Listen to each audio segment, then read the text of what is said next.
ஒரு ஜென்மம் வாங்கி வந்து இரு ஜென்மம் வாழுகிறேன். இது என்ன கதை என்று விதி கேட்குதே.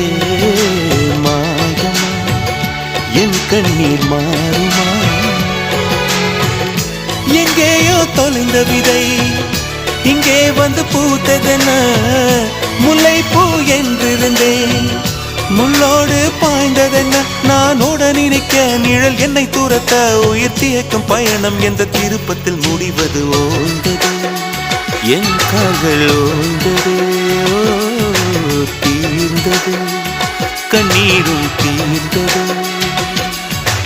பூசும் மஞ்சள் பூசும் மஞ்சள் பூசிய பூன்று பூமியோடு போன பின்னும் பூத்தது ஏனென்று என் கண்கள் போய் சொல்லுமா? வேறில்லாமல் பூ பூக்குமா?